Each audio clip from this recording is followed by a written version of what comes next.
कक्षा 9वीं के हमारे उन सभी विद्यार्थियों का बहुत बहुत स्वागत है। जैसा कि आप सभी जानते हैं, अब आप लोगों का जो द्वितीय परीक्षा का पेपर रहेगा वो रहेगा 8 जून को। 8 जून का आपका जो पेपर है वो गणित विषय का रहेगा और यहाँ पर जो पेपर रहेगा आपका स्टैंडर्ड जो रहेगा उसका आपको हल करवाएंगे। देखिए, क्वेश्चन सेम ही रहते हैं। बेसिक की बात करो या स्टैंडर्ड की बात करो, सभी क्वेश्चन लगभग सेम रहते हैं, बस अंकों का हेर फेर होता है। तो आप स्टैंडर्ड के हो या बेसिक के हो, आपको क्वेश्चन आंसर इसी प्रकार यहाँ से देखने को मिलेंगे कि पेपर में किस प्रकार हमारे क्वेश्चन आ रहे हैं। हम बात कर रहे हैं द्वितीय परीक्षा की, मतलब जो ऐसे विद्यार्थी जो वार्षिक परीक्षा में क्या हो गए थे, फेल हो गए थे, और उन्होंने अब क्या लिया है, गणित का फॉर्म डाला है पास होने के लिए। तो आपका जो पेपर रहेगा वो 75 अंक का पेपर रहेगा और समय आपको मिलने वाला है 3 घंटे। आइए बच्चों, तो हम बिना देर किए स्टार्ट करते हैं पहले क्वेश्चन से। अगर आप चैनल पर पहली बार आएँ तो चैनल को ज़रूर सब्सक्राइब करें और घंटे बटन को ऑल पर करें, जिससे आने वाले वीडियो का नोटिफिकेशन आपको मिल जाएगा। चलिए पहले क्वेश्चन को हम देखते हैं। पर देखेंगे। जितने भी दोस्त जिस भी जिले से आप इस वीडियो को देख रहे हैं, कमेंट बॉक्स में जरूर बताइएगा। साथ में आप ये भी बताइएगा कि आप इस वीडियो को कहां से देख रहे हैं। आपको ये भी बताना है कहां तक ये वीडियो हमारा पहुंचा है, ये भी आपको कमेंट बॉक्स में बताना है।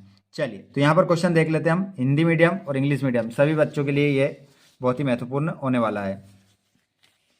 यहां पर देखिएगा, निम्न में से परिमेय संख्या है √3, 2 √7, √2 या √16।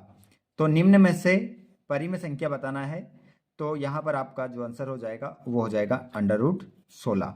ऑप्शन नंबर डी आप करेक्ट आंसर इसमें लगाएंगे।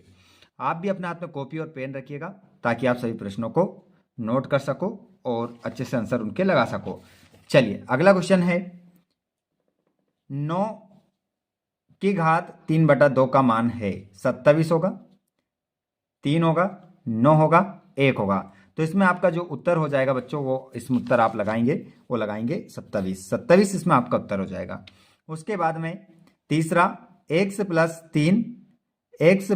3 दोनों कोष्टक में का गुणनफल है। तो इसमें जो आपका आंसर होगा बच्चों वो हो जाएगा x की घात 2 + 6x + 9। ऑप्शन नंबर ए ही आपका इसमें आंसर हो जाएगा। पहला ही ऑप्शन इसमें आपका सही होगा। उसके बाद में क्वेश्चन है, कोष्टक में -3, -2 बिंदु किस चतुर्थांश में स्थित है। तो इसमें आपका जो आंसर होगा द्वितीय चतुर्थांश, प्रथम चतुर्थांश, तृतीय चतुर्थांश, चतुर्थ चतुर्थांश। तो इसमें आपका आंसर होगा तृतीय चतुर्थांश, आप उत्तर लगाएंगे। उसके बाद में अगले क्वेश्चन को देखिएगा, रेखिक समीकरण y = 3x + 5 का अद्वितीय हल है, केवल 2 हल है, अपरिमित रूप से अनेक हल है, उपरोक्त में से कोई नहीं। तो इसमें आपका जो आंसर हो जाएगा वो हो जाएगा बच्चों अपरिमित रूप से अनेक हल हैं। ऑप्शन नंबर सी लगाएंगे आप। किसी चतुर्भुज में उसके चारों अंतःकोणों का योग होता है। तो इसमें आपका आंसर हो जाएगा बच्चों चारों अंतःकोणों का योग। तो सीधी सी बात है, कितना हो जाएगा, 360 डिग्री का हो जाएगा। चारों कोणों की यदि बात होती है तो 360 हम लगा देते हैं। ठीक है, उसके बाद आगे हम बढ़ते हैं। तो अगला क्वेश्चन है हमारा, इंग्लिश मीडियम वाले बच्चे सेम आंसर लगाएंगे। ठीक है, इसमें 360 लगाएंगे, इसमें इन्फिनिटी मैनी सॉल्यूशंस, और इसमें आप लगाएंगे चौथे वाले में वो लगाएंगे थर्ड क्वाड्रेंट, और यहाँ पर इस प्रकार हिंदी मीडियम के अकॉर्डिंग आप आंसर लगा लेंगे। उसके बाद यदि हम बात करें तो यहाँ पर रिक्त स्थान को देखेंगे। तो सभी विद्यार्थी जिन्होंने अभी तक भी वीडियो को शेयर नहीं करा है, एक बार शेयर जरूर करें। और देखिए, बहुत कम विद्यार्थियों ने वीडियो को लाइक किया है, तो सभी लाइक भी कर दें, क्योंकि हम आप लोगों के लिए और भी अभी सेट लेकर आने वाले हैं। तो आप जरूर चैनल को सब्सक्राइब करके रखिएगा। यहाँ पर देखिएगा, सभी जिलों के लिए बहुत ही महत्वपूर्ण यहाँ से आपको वीडियोस मिलने वाले हैं। 100 कोष्टक में डिग्री का मान होगा, तो इसका जो मान निकल कर आएगा बच्चों वो निकल कर आएगा 1। इसमें इस प्रकार आप लिख दें, 1 इसका मान निकल कर आएगा। x + y, x - y बराबर है तो इसमें आपका आंसर हो जाएगा x की घात 2 माइनस y की घात 2। ये इस प्रकार आप आंसर लिख देंगे। अक्षों के प्रतिच्छेद बिंदु को कहा जाता है, तो अक्षों के प्रतिच्छेद बिंदु को कहा जाता है बच्चों मूल बिंदु। मूल बिंदु आपका इसमें क्या हो जाएगा, आंसर हो जाएगा। उसके बाद यदि दो वृत्त बराबर हैं तो उनकी त्रिज्याएं होती है। तो यदि दो वृत्त बराबर है तो उनकी त्रिज्याएं भी कैसी हो जाएगी बच्चों, बराबर हो जाएगी। बराबर इसमें आपको लिखना है। उसके बाद वे दो कोण जिनका योग 180 डिग्री हो तो कोण कहलाते हैं। तो ये जो कोण कहलाते हैं बच्चों समपूरक कोण कहलाते हैं। समपूरक कोण कहलाते हैं। अर्धवृत्त का कोण होता है, तो अर्धवृत्त का जो कोण होता है बच्चों क्या कौन सा होता है, समकोण। इस प्रकार आपके क्या हो जाते हैं खालिस्तान। इंग्लिश मीडियम वाले बच्चे भी यहां पर अपने क्वेश्चन को देख लें।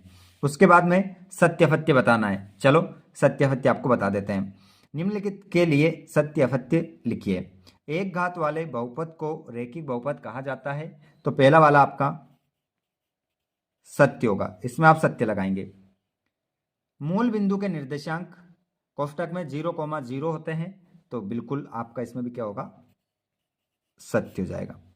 दो भिन्न बिंदुओं से होकर जाने वाली असंख्य रेखाएं, तो इसका होगा आपका, इसमें सत्य लगाएंगे आप, ये तो गलत है।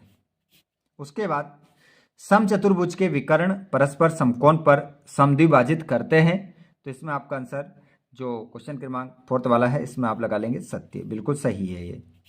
उसके बाद त्रिभुज के बराबर कोणों की सम्मुख भुजाएं बराबर होती है, तो ये भी आपका आंसर सत्य हो जाएगा। उसके बाद वर्ष के कुल महीनों का 3/4 भाग 8 माह होगा, तो ये तो क्या होगा, असत्य होगा। इस प्रकार आपके क्या हो जाते हैं, सत्याफत्य कंप्लीट हो जाते हैं। उसके बाद हम पेज पलटते हैं और आगे देखते हैं बच्चों। यहाँ पर इंग्लिश मीडियम वाले बच्चों के लिए यहाँ पर मैं ट्रू फॉल्स बताना है आप लोगों को। ट्रू फॉल्स जो सही लगता है उसमें ट्रू लिखना है, जो गलत लिखता है उसमें फॉल्स लिखना है। तो पहला वाला आपका ट्रू हो जाएगा, ये भी ट्रू हो जाएगा। तीसरा वाला आपका फॉल्स हो जाएगा, ये आपका ट्रू हो जाएगा, ये भी ट्रू हो जाएगा, ये फॉल्स हो जाएगा। लगा लेना आंसर। यहाँ जोड़ी बता देते हैं आप लोगों को। जोड़ी आपकी रहेगी सबसे छोटी अभाज्य, तो इसमें आपका जो आंसर हो जाएगा बच्चों वो हो जाएगा 2 से आप मिलाएंगे। इसको किससे मिला देंगे, सबसे छोटी अभाज्य 2। 0.1/10 गुणित 100, तो इसका जो आंसर निकल कर आएगा ना बच्चों वो निकल कर आएगा 1 आपका आंसर होगा। तो इसमें आप 2 नंबर लिखेंगे ना, 1 नंबर। और 0.5 गुणित कोष्ठक में 7.4, तो इसका जो आंसर निकल कर आएगा बच्चों वो निकल कर आएगा 3.7। उसके बाद में 4/5 प्लस 1/5 माइनस 2, तो इसका जो आंसर निकल कर आएगा वो माइनस का 1 निकल कर आएगा, तो ये 4 नंबर पर आ जाएगा। और -18/25, तो इसका आंसर हो जाएगा आपका, वो हो जाएगा -0.72। और एक अपरिमेय संख्या बताना है इनमें से, तो आपका जो एक ही तो आंसर बच रहा है ये, तो ये आपका हो जाएगा 6 नंबर पर। ठीक है, इस प्रकार आपकी जोड़ी मिल जाएगी। इंग्लिश मीडियम वाले बच्चों को आपको 2 ही शब्द तो यहाँ पर अलग देखना है, बस जोड़ी आप ये नंबर डाल दीजिए 3 6 4 2 1 5, ये नंबर डाल दीजिए, आपका आंसर सही हो जाएगा। ठीक है, चलिए यहाँ पर देखिएगा। अगला क्वेश्चन है, एक शब्द में उत्तर देना है। यदि 4 पेन की कीमत 36 है तो 1 पेन की कीमत क्या होगी। तो 36 में आप क्या करेंगे, 4 का भाग देंगे। ठीक है, तो आपका आंसर निकल कर आ जाएगा। तो 1 पेन की कीमत बताइए क्या होगी, सभी कमेंट बॉक्स में जल्दी से बताएं क्या होगी। देखना चाहता हूं आपका दिमाग चलता है या नहीं चलता है, बताइए जल्दी से कमेंट बॉक्स में, सभी का आंसर आना चाहिए। 4 पेन की कीमत 36 रुपये, तो 1 पेन की कीमत कितनी है बताइए।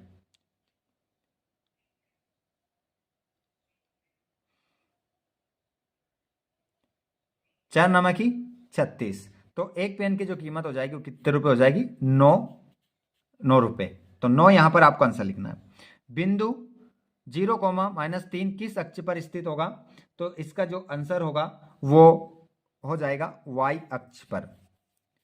y अक्ष पर आपका इसमें क्या हो जाएगा, आंसर हो जाएगा। 2 चरों वाले रैखिक समीकरण का मानक रूप लिखिए, तो इसका हो जाएगा ax plus b y plus c बराबर 0, ये आपका इसमें आंसर होगा। उसके बाद में समीकरण x प्लस 2y बराबर 5 में यदि x बराबर 1 हो तो y का मान क्या होगा? तो y का मान जो हो जाएगा बच्चों वो 1 हो जाएगा। 1 इसमें आप लिख सकते हैं, इससे भी आप 1 लिख सकते हैं। रेखिक समीकरण में चर राशि का उच्चतम क्या होता है? तो रेखिक समीकरण में चर राशि का उच्चतम क्या होता है ये बताना है आपको। बताइए क्या होगा इसका आंसर। यहां पर एक क्वेश्चन में गड़बड़ लग रही है मेरे को। यदि 4 पेन की कीमत 36 रुपये है तो एक पेन की कीमत क्या होगी? तो 9 रुपये इसमें हो जाएगा, सही है। और बिंदु 0, -3 किस अक्ष पर स्थित होगा? तो वाई अक्ष, ये भी करेक्ट है। दो चरों वाले रेखिक समीकरण का मानक रूप लिखिए। तो इसका मानक रूप हो जाएगा a x plus b y plus c बराबर 0, ये भी करेक्ट है। समीकरण x प्लस 2y बराबर 5 में यदि x बराबर 1 हो तो y का मान क्या होगा? अरे तो यहाँ पर आपका जो गड़बड़ है, इसका आंसर ये नहीं करेंगे हम। इसका आंसर जो आपका होगा y बराबर 2 होगा, ये आंसर है इसका, y बराबर 2। अभी गड़बड़ हो जाती है, एक नंबर हमारा कट जाता है यहाँ।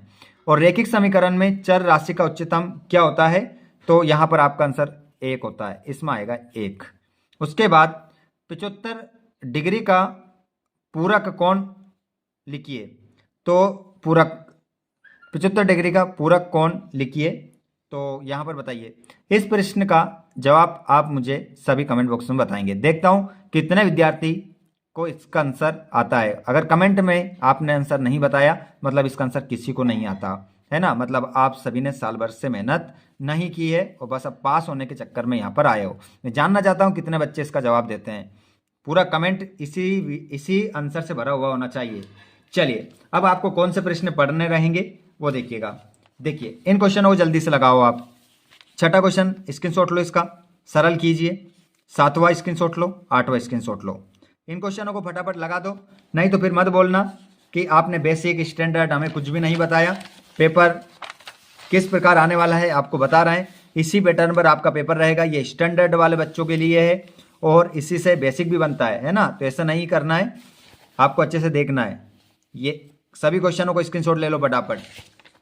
ये पूरा क्वेश्चन पेपर है, इसका स्क्रीनशॉट ले लो। अगर आंसर चाहिए तो आप हमें कमेंट बॉक्स में बताएं, क्योंकि आंसर भी हमने लिखे हुए हैं। क्योंकि वीडियो काफ़ी बड़ा हो चुका है तो छोटा वीडियो बना रहे हैं और आंसर आपको direct WhatsApp group, Telegram group पर देंगे, जिसकी लिंक हमने डिस्क्रिप्शन में आपको दे रखी है। तो वहाँ पर जाकर आप वीडियो को प्राप्त कर लेना, नोट्स प्राप्त कर लेना और अच्छे से अपनी मेहनत करके जाइएगा। ठीक है, ये रहा पूरा क्वेश्चन पेपर। 19 हो गया और ये 19 का अथवा वाला और 20, उसके बाद में ये रहा 21 वाला क्वेश्चन, ये नीचे स्क्रीनशॉट ले लेना फटाफट। और ये रहा 22 क्वेश्चन और ये रहा 23 क्वेश्चन। ठीक है, ये पूरा क्वेश्चन पेपर है आपका जो कि आप पेपर देने वाले हैं।